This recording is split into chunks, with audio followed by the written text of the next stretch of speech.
Pittsburgh Steelers fans, welcome back to the Hangover. I'm Daniel, alongside with me, Shannon White. And we got another week of football to talk about. The Pittsburgh Steelers have qualified for the tournament. They are the seventh seed in the 2023-2024 AFC playoffs. Shannon, how you feeling? How you doing? How did you enjoy that game that we just saw between the Steelers and the Ravens? Well, I'm doing great. It was we was all just holding our breath yesterday. That thankfully the Tennessee Titans came through for the Steelers because the Dolphins sure wouldn't have, or sure didn't. So, uh, yeah, I was just really happy. Um, I thought they played a very smart game in terrible conditions for both teams, and even though there was multiple turnovers, they ended up, canceling each other out, and the Steelers actually scored off one of theirs, and that was the difference. Yeah, for sure. It was a pretty wild game though, man. Playing pretty much what looked like a frozen monsoon. I mean, I think the temperature was somewhere around 34, 35, but the wind chill, it felt like 28, and it was raining pretty hard. I think that was a game that I probably would not have wanted to go to. I think that's one that I No, would have rather preferred to have been at home. I know that I think it was Dave Schofield who had put out on his Twitter that tickets to the game were as low as like $17 or something yeah, like that. yeah. Yeah. I was And I I was tell you, we went to see me and my wife before we had our son. We was at Three Rivers Stadium, and they were playing the Bengals, and this was in the '90s, and uh, the weather came in off the Three Rivers there, and it started out as a cold rain, and then it turned to snow. Mhm. And by the end of that game, we neither one of us could feel our feet. We wasn't expecting it to do that. And Yeah. once your socks and everything gets wet, and then it gets below freezing, we couldn't feel anything. So I was never so happy to get in a warm vehicle. I hear you. I hear you. That kind of not to that extent, but at a Steelers game a couple of years ago against Seattle, night game, it was probably around 40 something, low Yeah, 40s. Is in October already, late October, early November. I think it was the first week of November there in Pittsburgh. And I'm from Texas, so it was still like 80s back home. And we took some ponchos with us, right, to Pittsburgh. And yeah. uh for the game, it wasn't scheduled to be raining. We looked outside. I was like, "Are you sure?" And she said, "Yeah, it's not going to rain." So we left the ponchos behind. Sure enough, we're Oh sitting man, there for about 30 minutes before the game, sitting frozen in rain. I think it was like 30 something. I think it was like 38 degrees or something like that. that's It was, miserable. It's yeah, miserable. it I stopped think right. I'll Go take ahead. snow any day. Yeah, yeah, Really, I'll take snow any day. That freezing rain, or when it's right at that line border, that yeah, is so miserable. yeah. I couldn't handle it. Fortunately, by the time that the game started, it did stop raining. So the forecast was right.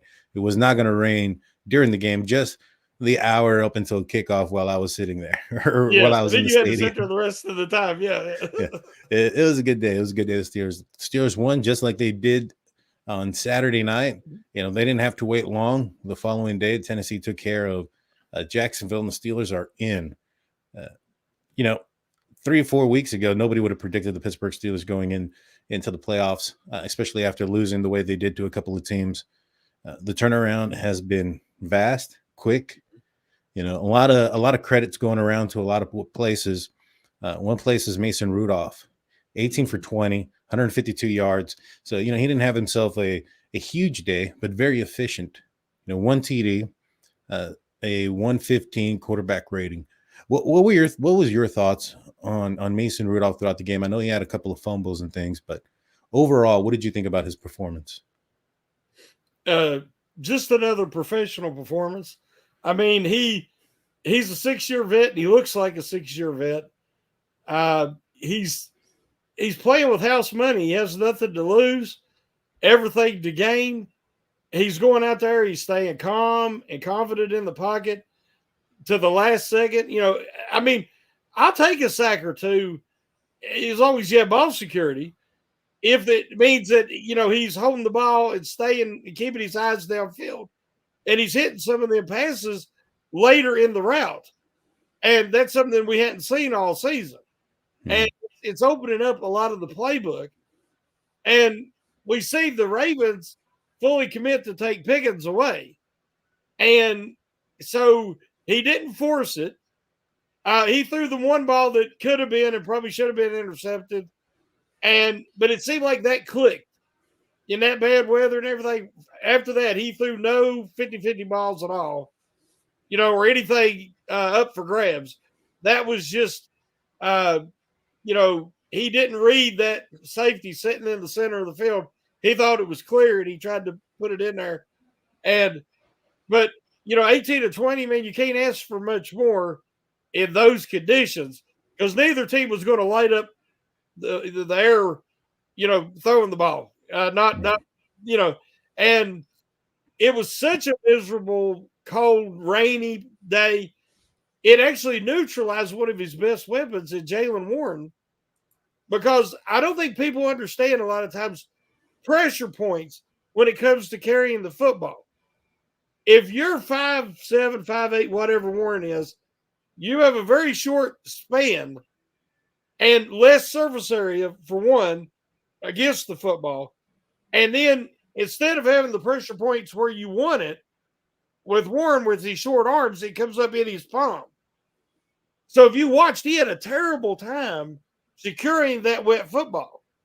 He struggled the whole game to hold on to that football. He was carrying it like this a lot, which limits his ability to be, explosive and use his mobility and his moves. So, I mean, I kept saying, this is where Najee, who's 6'2", and he has much better ball security in them conditions. I'm like, they got to lean on him. Mm-hmm. And thankfully, he was up to the task, because I thought that was the difference in the game. The Steelers' run blocking was able to establish the running game and establish Harris. The Steelers, controlled time of possession, was able to extend drives and move the ball effectively on the ground, because, as we said, it was not a day to throw the football. Yeah, it definitely wasn't. One of those misses that Mason had was a deep shot to Deontay Johnson. And where was his arms on that? Yeah, he didn't even extend for it.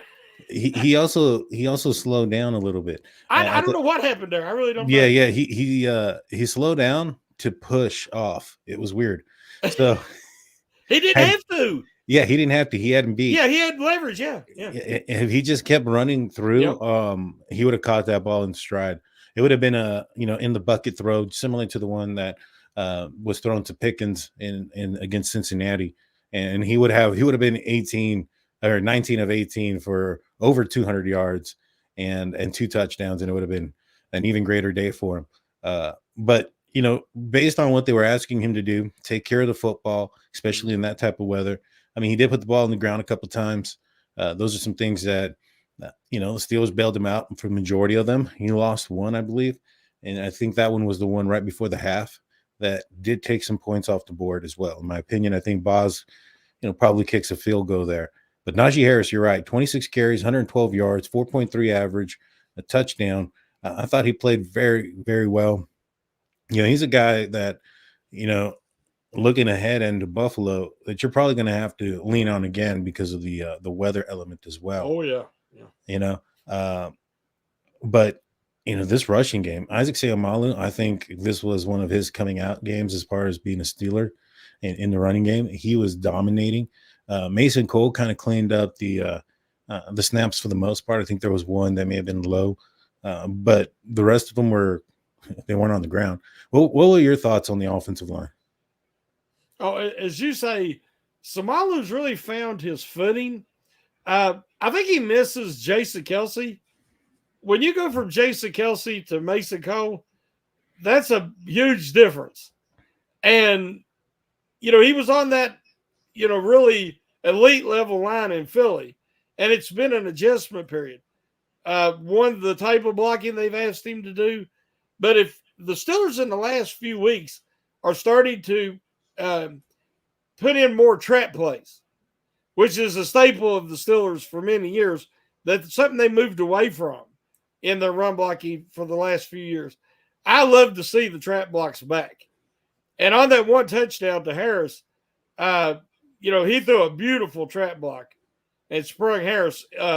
And you've seen it on Twitter all day Sunday where they kept showing it. I'm like you. I think it was the best performance for Samalu all year. And we know he's dealing with that shoulder injury, which is keeping him from practicing maybe once a week. But he comes in the game and he still performs. And something that I've said last year, Daniel, that I'm really impressed this year. You can keep pushing the pile. If the running back gets 2 yards and they stand him up, they're letting them. They used not to, but now they're letting the lineman get behind and push, and you could get an extra 2 or 3 yards. The Steelers lineman, even as early last year, would stand around and watch. And you'd see one of our running backs get tackled by 2 or 3 guys. Now they go in behind and keep pushing the pile, and they end up getting extra yardage. So I think we're seeing a difference in philosophy and the physicality. And I honestly believe that comes from college and Broderick Jones. Because if you watch Broderick Jones, he is setting the tone physically for the whole unit. Since he started at right tackle, they are much more physical run blocking. Now, they still struggle pass protection some, but they're run blocking. They're aggressive. He plays all the way through the whistle, and then he's setting the tone. If he don't like the way somebody's holding up Harris, he's in the guy's face, and he's a rookie. So, to me, he's the alpha male they've been missing on that offensive line. He's the Marquise Pouncey that used to stand up and be the leader on the line. And I think it's going to be Broderick Jones. So not only do I think he's going to be a great left tackle in the future, I think he's going to be that leadership and that voice and that tone setter that the offensive line has been missing. But they are definitely going to need that running game this week because in the playoffs, the running game and defense travels. It takes away home field advantage if you can keep the ball on offense by grinding it out and then play solid defense on the other end. Yeah, no, I agree with you. And, the physicality of the offensive line has definitely changed. It wasn't too long ago where the offensive line was watching Ben Roethlisberger pick himself up off the ground. Exactly. So yeah, I mean, they sure have come a long way. But you mentioned Broderick Jones playing on the left side. I know it's, playoff time and I know what you're going to say. Yeah, we've been winning this way, but Dan Moore was definitely maybe perhaps a little bit of Dan less on Saturday because he was getting abused out there. Any consideration or any thought do you think that the Steelers might put into making that change, putting Broderick to the left side, or is it, hey, we've made it this far, we've gone this much, we're going to stick to it at this point? I wish they would have done it earlier. Yeah. He finished up the year as the lowest graded pass blocker tackle in the NFL. That's so disappointing because I really thought that he was going to have a good season, and it just hasn't materialized. It just hasn't happened. And to be the lowest graded, that's bad. That's really bad.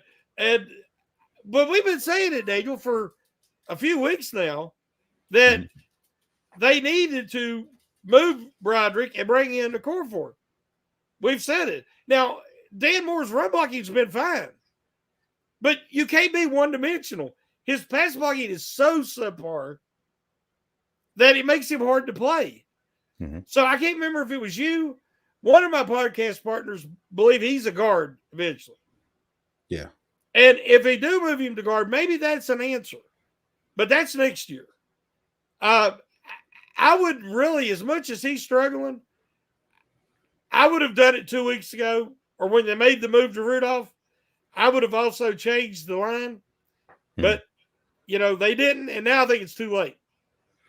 I agree. And if he does move to guard, that's probably going to be on another team, especially with the guards that the Pittsburgh Steelers have right now. Yeah, Not just starting, but also backing up. I think that they're just a level above where Dan Moore is. And at this point, it's more of a situation where the Steelers have no choice. Well, I think they do. They have a choice of putting, Broderick over there to the left.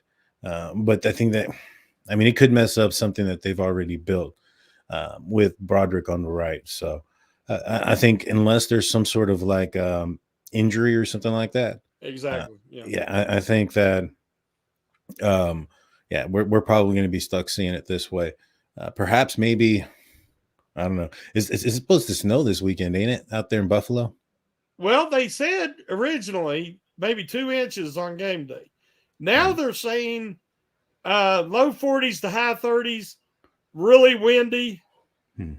and that the snow will be earlier, not Mm. during the game and everything. So uh, it sounds like it's going to be hard to throw the ball, a little bit more difficult, and Yeah. a little bit more difficult to kick. But so that really brings the running game to the forefront. Speaking of kicking, I hope that we don't have to see Presley Harvin out there this weekend because another bad game for him. Kicking was just not, or punting the ball was just not, uh, did not go in his favor. And I think that even in one situation where he did beat the punt off and he downed the guy inside the 10-yard line, was it Deontay Johnson was jogging off the field, got 12 Yep. players on the special teams and had to redo it. And it turned into And then he what? shanked it. Yeah, yeah, he shanked it. Yeah. Have you ever heard him when he was doing the interview? I think it was 2 weeks ago. He says he don't worry about fundamentals. He Yeah. worries about energy. He wants Okay. positive thoughts and energy when he kicks the football. Well, maybe that's why he shanks every other punt. Yeah. I mean, what is going on with the Steelers punting game? I remember back in the Steel Curtain era, the punters were not good. Mhm. Then during the years up to Big Ben, Winston Steelers had a really, really good punter. So they went years with Jordan Berry, which was a nightmare, but at least he was consistent till it was an important moment and a Mhm. pressure moment. Then he would shake it. Yeah. Now we've got Harvin, who we thought was going to be an upgrade. He shakes every other punt. Yeah. I mean, some people talked about the punting god since all them charges and all were, he was proven innocent. Yeah. Um, you know, he needs a team. Is it some team going to give him a chance? But the Steelers have got to answer that this offseason because that's a real problem. Yeah, I agree. And I think they have to look past what he can do in spring and summer and just before the season starts, or maybe even the first quarter of the season, because that's when the weather is manageable. Once it gets, the season gets long and it gets Yeah, cold, yeah. it's the consistent stuff when it comes to him is that he starts shanking more times than not. It gets Uh, harder. yeah, yeah, You have to control your drop. I think part of the problem is he's chunky. I yeah. mean, I can't say he called him chunky because I'm chunky, but when he drops that ball, especially in windy weather, he drops it a long way before he makes contact. Mhm. More room for error. I mean, you think about Ray Guy. I don't know if you're old enough to remember Ray Guy. But we're talking about he would almost be holding the ball when he kicked it. Mhm. He didn't have much of a drop. That drop, when it drops that far, is very difficult to control. And then he tries to kick the end of it.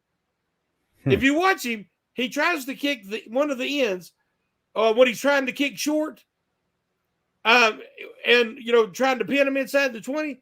Well, Mhm. sometimes that makes it even harder because Mhm. you have less strike area. So I think he needs to concentrate on fundamentals. Oh, I would say definitely, definitely, 100%. I mean, you that's the reason why the lack of consistency, and that's what it is. It's a tremendous lack of consistency. If you bring up an interesting point, he's dropping the ball from such a high, drop. It does wind play a Yes. factor in that drop? You know what I'm saying? So Yeah. it doesn't have to be a major movement, just a slight, you know, quarter of an inch movement, maybe even half of that, and the ball's going out of bounds and only, Yep. 30 yards versus a 60-yard bomber. So definitely, that's definitely one of the things um, that's probably one of the reasons. Now, you mentioned earlier that Jalen Warren put the ball on the ground a couple of times. We didn't see him much after he put the ball on the ground. Yeah. After, I think it was like the second time. Um, you think that we're gonna see him in this game less because of that, because of the fumble issues? I know that that's one of Tomlin's, pet peeves. He doesn't want anybody putting the ball on the ground, and people have gotten benched for it. Do you think that he's going to see some less time now? No, I don't. I mean, if you look at his career, Mhm. I think he fumbled maybe 2 times all last season, and now I think he has like 3 total this year, 3 or 4. He's not a fumbler. Right. Ball security is not an issue with Warren, except for a wet ball. If that ball's really wet, like I said, because of his shorter arm from his wrist to his elbow, uh, and that affects the pressure points when you're carrying it. He struggles with that wet ball. So we'll know that in the future. Because Mhm. that's the first time I ever remember him losing a couple of fumbles like that. And he struggled on 2 other carries that he Yeah. almost fumbled. And so now we know, and the Steelers know, moving forward, if it's wet, uh, to throw him the ball, but not a lot of inside running, Yeah. because that's where you want to lean more on Harris. Harris is a great mutter. We remember Jerome Bettis was a great mutter. When it was wet and it got a little muddy, guys who are speed guys or take big strides, it makes it tougher because you can slip but where Jerome took them little steps, and Harris kind of does too, um, and they have that size and that mass behind them. Mhm. They're perfect for bad weather games. And I remember Le'Veon Bell had a monster game in Buffalo, uh, right there during his prime years, and it was snowy and it was ugly, and he had like 200 yards rushing, if I remember. And I think Harris could have a big game if the run blocking stays, like it has been, and they can hit enough passing to keep the defense honest. Keep them backed off. Yeah. I think the Steelers can have success running the ball with Harris. So I expect Warren to be more of your third down, throw it to him out of the backfield, and maybe not get as much carries. But I don't think he's in the doghouse because I don't think it's going to be wet this week. Mhm. And if as long as it ain't rainy and really wet, I think there's no issue with him fumbling. Yeah, I think so too. Like you said, it's only been a few times, and in my opinion, I think what's going on is he's just a high effort guy. He's just doing everything he can to try to get the next yard or something. And sometimes he'll be spinning or doing something. And I think that's what happened in this last game. He was spinning around, and as he turned around, I think he bumped into one of his own players, Yeah. and the ball came out. And so, it's not something that, kind of like what Tomlin says. You want to say, "Whoa," then sick him. That's one of those types you got to kind of like settle him down when you say, Yeah. "Hey, it's wet." It's raining, some of these extra yard things can, you're going to put the ball in danger. So, you know, you proceed with caution, so to speak.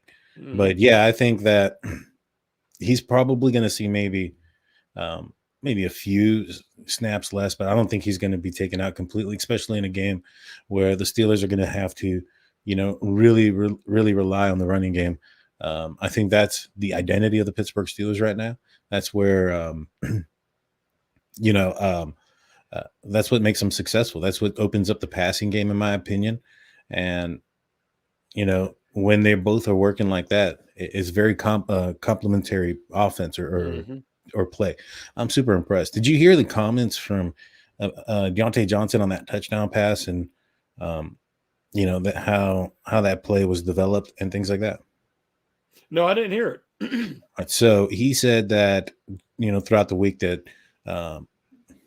Faulkner and Scully, I guess they saw something on film in a tendency.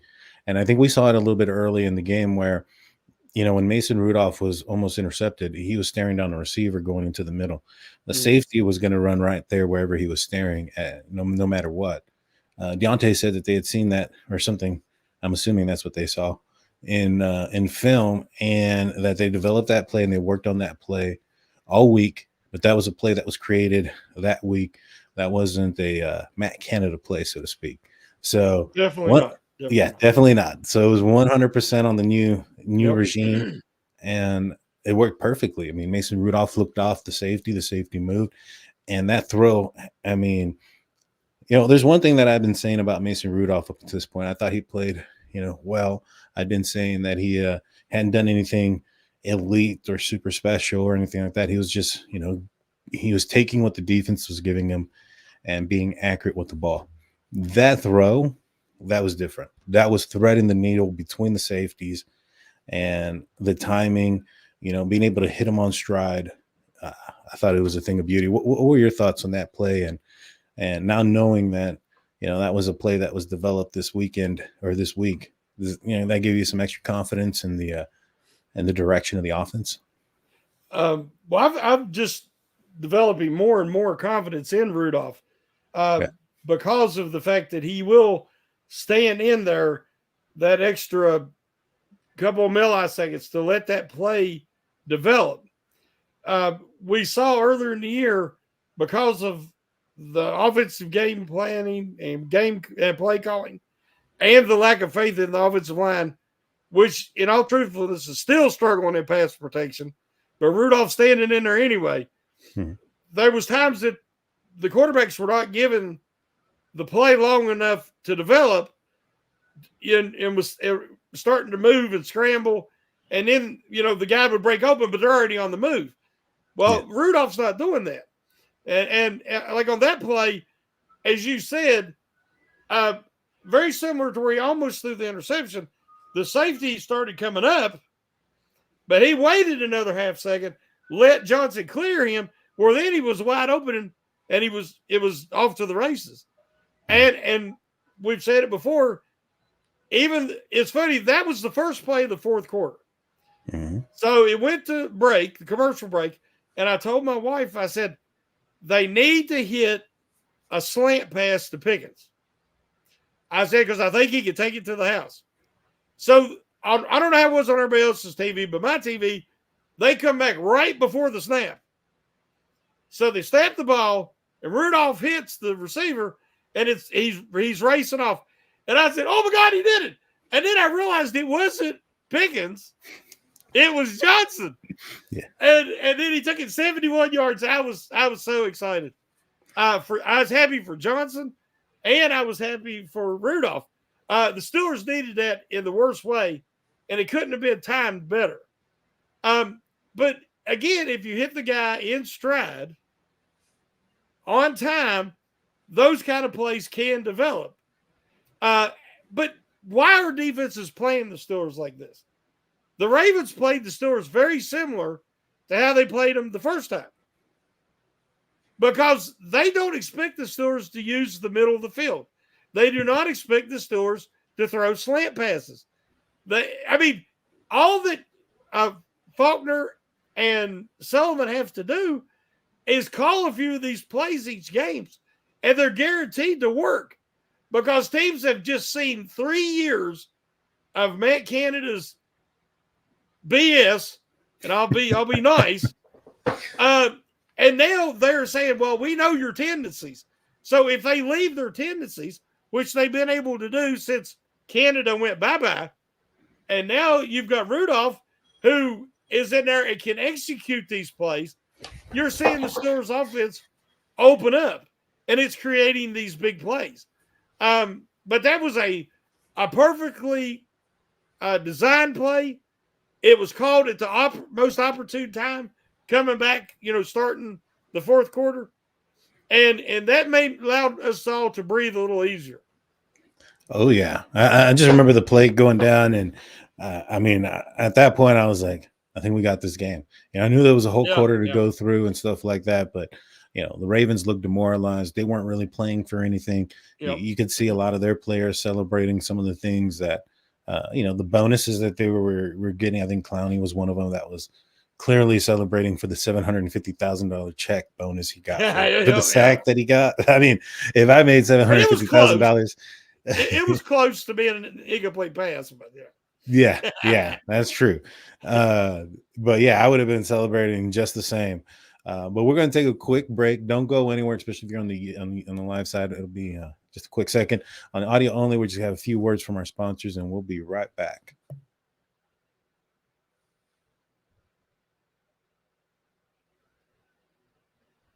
And we're back. Welcome back to the Hangover. I'm Daniel, and I'm alongside with me is Shannon, as always. We're talking about the Pittsburgh Steelers moving on, have another week to prepare, another week to play, as they have qualified for the tournament. They're going to play against the Buffalo Bills this weekend. But before we get into that and back into the conversation, you have a stock up, stock down report coming out. Let us know when that's coming out, what we can expect. Well, it should be tomorrow at 11, like normally scheduled. Um, really, we've already talked about some of it, but I wanted to talk about Najee Harris, but I didn't think I could talk about Najee Harris without mentioning the offensive line, and it was going to get pretty extensive. So I actually am focused in one section just on the running game, the rushing attack, because it's been a lot of things. It's been the professional performances of Mason Rudolph, his deep ball accuracy, and the threat of his deep ball accuracy is keeping teams from stacking the box against the Steelers, which is allowing the running game to be successful. An outstanding season from Harris and Warren, especially with how the season started. But the offensive line is found an identity that they haven't had. They are physical. They play to the whistle. They don't. You watch. There's a lot of pushing going on, some trash talking. Not just Broderick Jones, and they are setting the tone for the offense.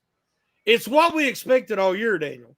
Mm-hmm. I mean, I knew with Matt Canada coming back, they were not going to be an explosive type offense. But I thought they were going to be a possession offense, a time of possession offense, control the ball, successfully grind it out on the ground, and then work in play action and hit a few deep balls like they looked like they were going to do during the preseason. Well, that never manifested because of the predictability and simplicity of Canada's offense. But we're starting to see, even with a functional quarterback and adequate play calling, that the talent is there. I mean, 3 or 4 weeks ago, I questioned the talent even because it just wasn't working. It wasn't working at all. And it hit rock bottom with Trubisky at quarterback. But now we're seeing it's starting to show what Pickens could do, what Johnson could do, what the running game could do with, like I said, an adequate quarterback and play calling. Now, I think it's going to be a lot different next year. It has to be because there's going to be a new offensive coordinator. I think Terrell Austin's done enough with this bend but don't break, duct tape, patchwork defense. He showed enough creativity. If you get him these horses, not just the guys that were injured, but add to it, that he can be an effective defensive coordinator. So I think we're going to see a lot of changes. Positional coaches, probably wide receivers coach, maybe offensive line coach. There's definitely going to be new personnel with 17 free agents. And there's only about 5 of them, and I think the Steelers are really going to consider bringing back. So we're going to see a totally different team next year. That's something that I covered in the article because the value usually of making the playoffs is the experience. But a lot of this ain't going to matter to the guys next year because it's going to be a new group of guys a new offense. So it really matters to Mason Rudolph because this is another opportunity to solidify his NFL career and have a chance to come back and compete for the number one quarterback for the Steelers or maybe somewhere else. It matters to the 7 rookies this year. It looks like a great class. They need this experience. It's important to all these guys who, up off the practice squad who have helped the Steelers get to this point because it could mean the difference in them furthering their career, continuing it next year or not. So there's a lot at stake. I just don't think it's really going to impact next year so much and what happens as it impacts the near futures of a lot of the players. You mentioned something. You said that the Steelers are going to probably have a new offensive coordinator. Do you think that if the Steelers end up winning a playoff game or two, I mean, especially if they win 2, get themselves to an AFC championship or dare I say even further, do you think that you don't want to retain Faulkner as the offensive coordinator? No, I think that Faulkner has limited experience. One thing I will say, Faulkner and Sullivan have more NFL experience than Matt Canada ever had. Right. So that tells you all you need to know because Faulkner and Sullivan are not NFL caliber offensive coordinators. Mm-hmm. They are designing plays, adding plays, taking away plays because they're handicapped by an already established playbook. But I don't think that if either one of them guys are on the open market, they'll ever get another opportunity to be an NFL offensive coordinator. Just like Canada will never see the NFL again. The Steelers have to bring in an offensive coordinator this offseason with a new playbook, a more modern day playbook that can capitalize. Just an example, Daniel, how can you have a talent like George Pickens and you lack the creativity to get him a single target in a game? I mean, they doubled and triple teamed Antonio Brown. Ben still got him the ball. I mean, it might not have been the Munster games, and that opened it up for Juju, as you remember, or whoever the other receiver was. But they still got him the ball, and they still targeted him. Teams have been doing that to the Buffalo Bills this year with Stephon Diggs. Mm-hmm. They're trying to take him away. But the Bills are still getting him the ball. Line him up in the slot. Line him up in the freaking backfield. I don't care. Make it to where they can't double team him. And get him the ball and give him an opportunity to run after the catch. The Steelers' offense, even now, lacks the creativity necessary to find a way to at least get Pickens an adequate amount of targets. Yeah, I can't disagree with you there on that one. There was no reason why they couldn't have schemed something to get the ball to Pickens. He is in my opinion, the quarterbacks make, whoever their wide receiver one is based on who they trust and who they often look at. And up until this point, that clearly was George Pickens. And obviously the Baltimore Ravens saw that and they double teamed him. They made sure he wasn't the guy that was going to beat them.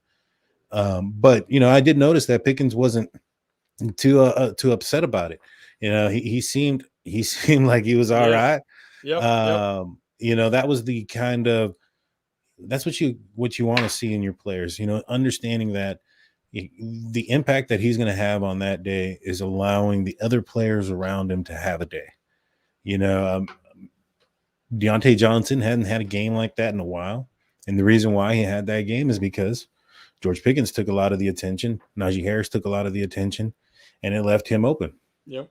So it's a good game plan, in my opinion. But, transitioning onto the defense, TJ Watt, depends on how you look at it. Good or bad news, possibly out for the next couple of weeks with a MCL sprain, I think it was. MCL level or grade 2 sprain. Grade 2 sprain. Yeah. It doesn't require surgery or any of those things. It's just going to be out for a couple of weeks. I doubt he plays. I highly doubt he plays this weekend. Steelers have to replace him. Their record without him is not impressive. Bad. Do you think that because of the depth that they have now, that maybe perhaps they're a little bit more equipped to handle a team without him? Well, there was a lot of us talking on Slack right after the injury. Mm-hmm. And you see the replay, and people were saying ACL and all this stuff. One, he was walking way too good. I knew it wasn't an ACL.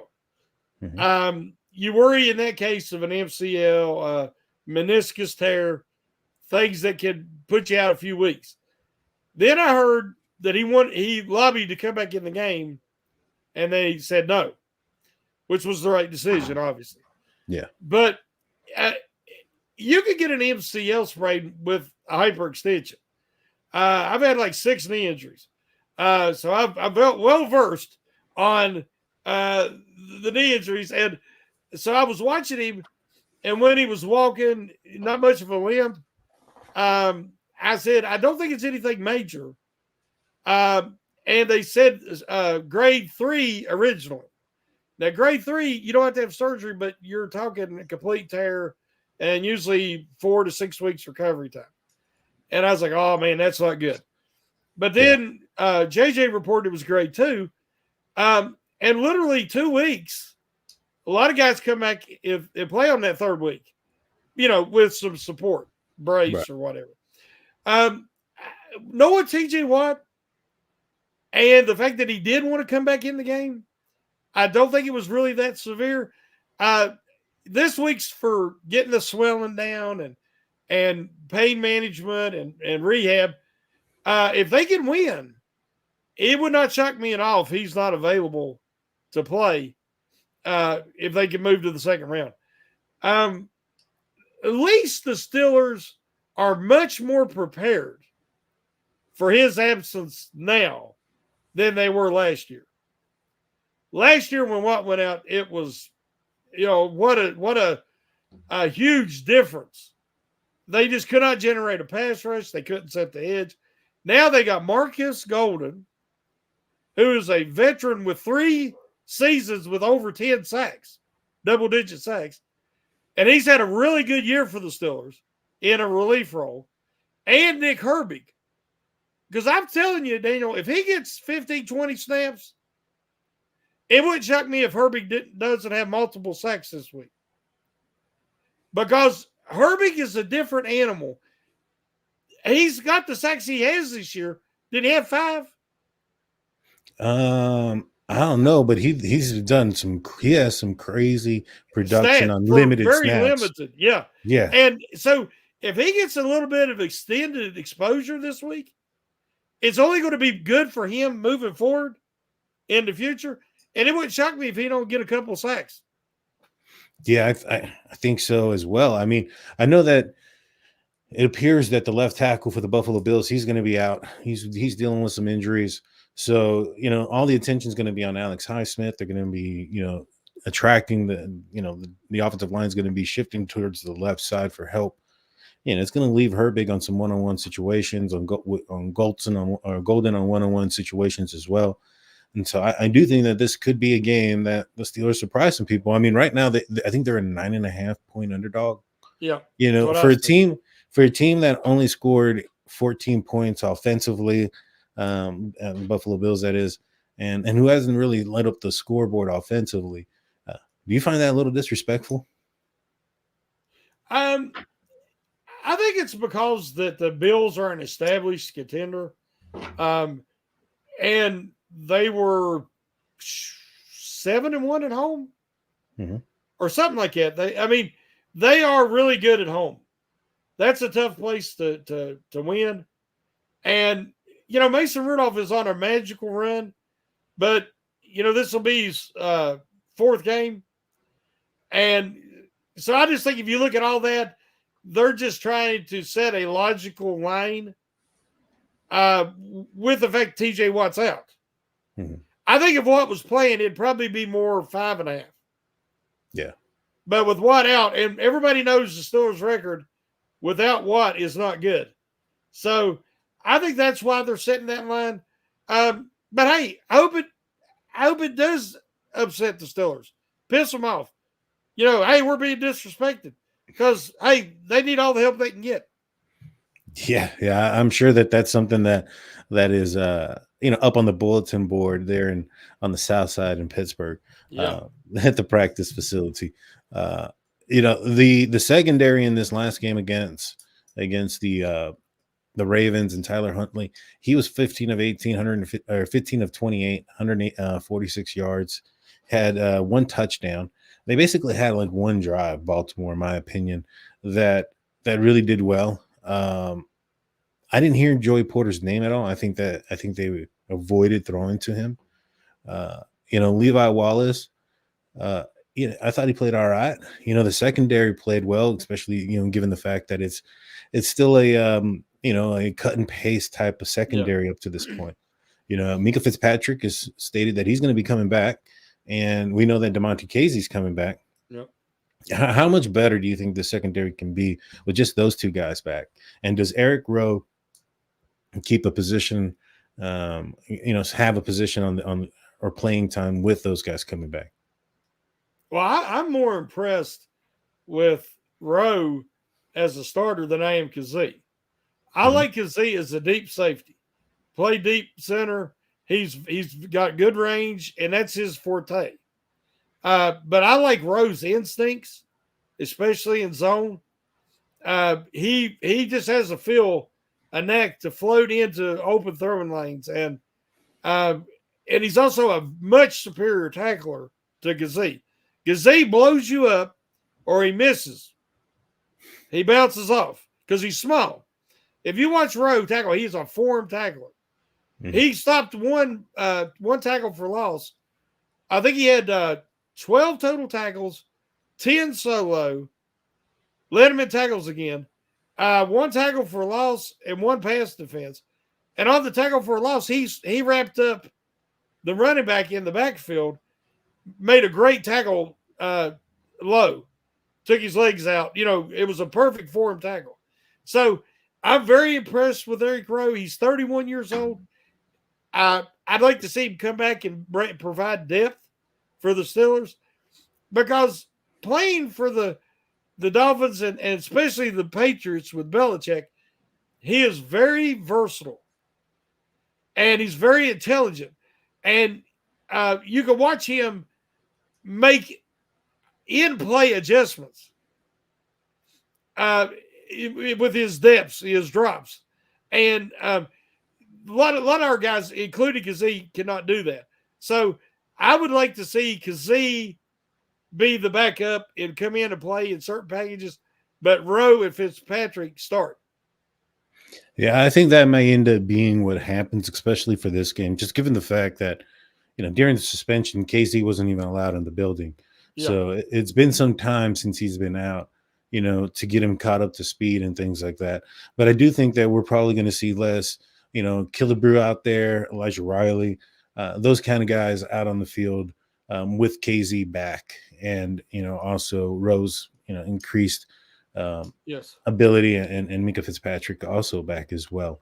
The middle linebackers, I thought they played well as well. Mark Robinson, I thought, played one of his better games of his career. He was out there. Miles Jack is improving every single week, getting back to form, and is, going into the playoffs, probably the healthiest he's ever been this late in the season. And, the running backs, Gus Edwards had 48 yards. Melvin Gordon had 18. Tyler Huntley had 40, but a lot of that came at the end when the Steelers Yeah. were playing like defense and he was allowed to run around. Well, what were your thoughts on the middle linebackers? I thought they put a lid on some things. I mean, they let Isaiah Likely hit one touchdown, but I think that was maybe more on the safety. But what were your opinion on the middle linebackers? The Steelers are starting to find a nice rhythm, and that they're letting Robertson play on early down, and then seamlessly and quickly rotating him out and bringing in Walker and Jax. So it'll be a Landon Robertson on first down or early down, and then they move in Miles Jax and Walker, on your second and third down plays, and that's working really well because Robertson still struggles in he can cover a back out of the backfield. Mm-hmm. He's really proficient at that. He struggles on tight ends. We seen it at training camp when Washington toasted him a couple of times at Fairmouth, and then during the season, as his playing time went up, like against the Cardinals, they just torched him, and so did the Colts with that one big tight end they have. I can't think of his name. Might have been Cook. He played at Virginia. He was a basketball player. Mm-hmm. He's a really tall, athletic tight end, and Robertson could not hang with him. But Afton, I seen Afton earlier, that comment. She was talking about Mark Robertson. I was very pleased to see Robertson be able to contribute this week because he forced a fumble on a nice tackle. Now, of course, somebody else come in and punched the ball too. But Robertson was right there, forced the fumble. He had that sack. When he blitzed up the middle, man, that's what I've been wanting to see out of him. When Robertson is not thinking and just playing, that's what he is. He's a heat-seeking missile. He's flying in there. And that was a beautiful sack he had. And then he had another nice player too. So Landon Roberts is playing with one arm or one pec, maybe the way I should say. Yeah. But he is so tough. He is a warrior. And he sets the tone on defense, especially for those inside linebackers. And the fact that they can do that, that lets Walker do what he's best at, which is run to the football. And, of course, then you have Miles Jacks, who has played, as you said, very well. He's healthy. And he's never healthy this late in the season. But this year he didn't play any for the last 3 weeks. So it's actually, every week I just pray he continues to stay healthy. Because if he can stay healthy, he makes a difference. He really does. So, but this week, somebody else mentioned earlier, would it make sense to keep a spy on Josh Allen? Because I think they're going to struggle to control Kincaid and Cox regardless. Mm-hmm. But if you can have, Cox was the name of that tight end for the Colts. Oh, yeah. They have Kincaid and another tight end. The Bills do. He was their starter last year, and I can't think of his name. But I think you're better off, because we see how much Allen likes to run, is have a guy like Robertson or Walker spy on Josh Allen. What do you think? I think it's possible. I mean, you got some injuries out there on for the Bills. You have a left tackle that's not going to be there. Probably Gabe Davis, their deep threat guy, is not going to be there. And I can see the Steelers trying to focus more so on the tight end and of course Stephon Diggs, which will, I think it makes sense because I think that you might see Josh Allen get pressured out of situations or leaving pockets a little bit early based on the fact that he has, a left tackle situation.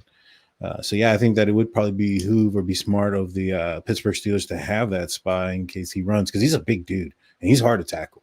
Well, if you have Roberts or Robertson spying on him, one, and blitzing occasionally, he won't know if they're going to come or if they're going to spy.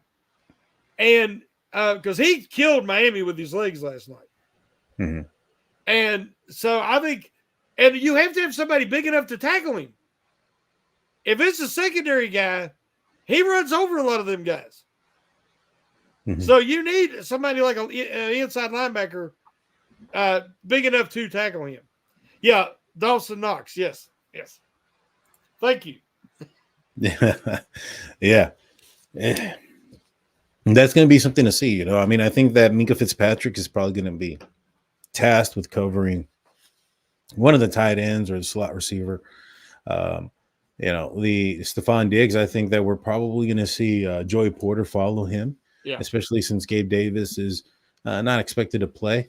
So, I can definitely see the Steelers come up in this game and surprise some people. Nobody is expecting them to do anything. Nobody expected them to be in the playoffs. I didn't. Yeah. About 3 weeks ago, I said it was over. Yeah. So they proved me wrong, and I'm glad.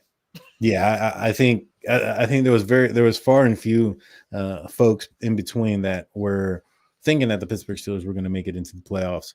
You know, I think that just kind of looking at what was happening 3 weeks ago, you needed Jacksonville to like basically lose out. You needed a bunch of things to happen that, you know, at the time wasn't looking well.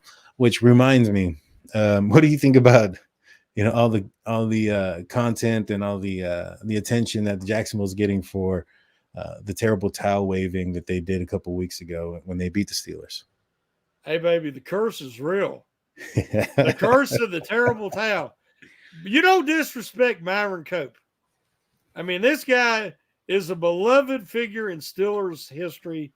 And what every team, the Titans did it, and they ain't never won squat since. They ain't never even come close to the Super Bowl since they did what they did. The Bengals have done it, and then Palmer goes out and blows his knee out in the game later in that year in the playoffs. Every time somebody has disrespected the terrible towel, it ends badly. And the Jaguars acting like a bunch of idiots in the middle of a season because they won a game in Pittsburgh and they thought we're going to rub it in your face.